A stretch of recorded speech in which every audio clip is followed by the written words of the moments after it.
Hey everybody, this is a little tiny 5-gallon tank. I just brought it up to speed, rinsed out everything. That's 2-day-old water, naturally chlorine free. A little foggy right now, that's the way it should be when a new tank's put together.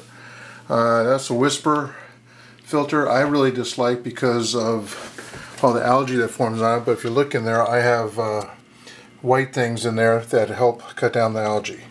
So this is a temporary tank, it's for breeding. Alright, I got it off of FreeCycle in Calvert County, and a very nice lady gave me two of them. This is a 5-gallon, I think the other one's a 10-gallon. Don't know what I'm going to do with that yet. It might be donated with some guppies, but I want to breed the guppies. I have two in a breeding tank right now in the bigger tank, 20-gallon tank. So I'm going to let this run for a day, let it clear up. It's new fresh gravel, rinsed. But anytime you put a new tank together, you should let it run for a day. Just to make sure everything's cleaned out and settled down. The air bubbles will dissipate as time goes on. The outside's clean. It is waterproof. I already tested it. Well, it went to 3 days, I think, of filtering, and the water's nice and clear. Looks like everything's doing very well in there. I'm going to get some stuff for the bottom. I figure I'm not going to move the breeding tank over. I brought the breeding tank over, and the two fish that were in it just wouldn't eat, wouldn't do anything, and I was more worried that they were not eating, so I put them back over in the big tank.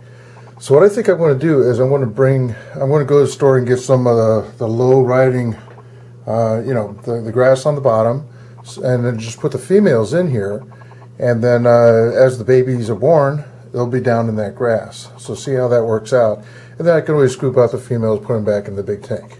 And then the babies will have a tank by itself. But yeah, it's a pretty neat little 5-gallon tank. So we'll see how that works out. Yeah, here's my 20-gallon tank, and looking as beautiful as it usually does. Last time I cleaned it, I put everything in a corner with the castle there for the babies that would be born to have some place to hide. Now, there is a very small guppy in here someplace. It is about time for them to be fed. And in fact, it's right there. It's a female, alright, and it's about 3 months old, and it's the only baby that has survived. That's the two most pregnant females up there, so that's the ones that's going to go over to the 5-gallon tank. But you can see how much trash is underneath. It's not getting sucked up by the filter. There you go. No light or cover on it yet, so I'm going to have to add water every once in a while. No big deal. Okay, but I put a little baby hideaway there and one on top. They both came in the same package, about, I think, $13. I have 3 females in there that are the most pregnant.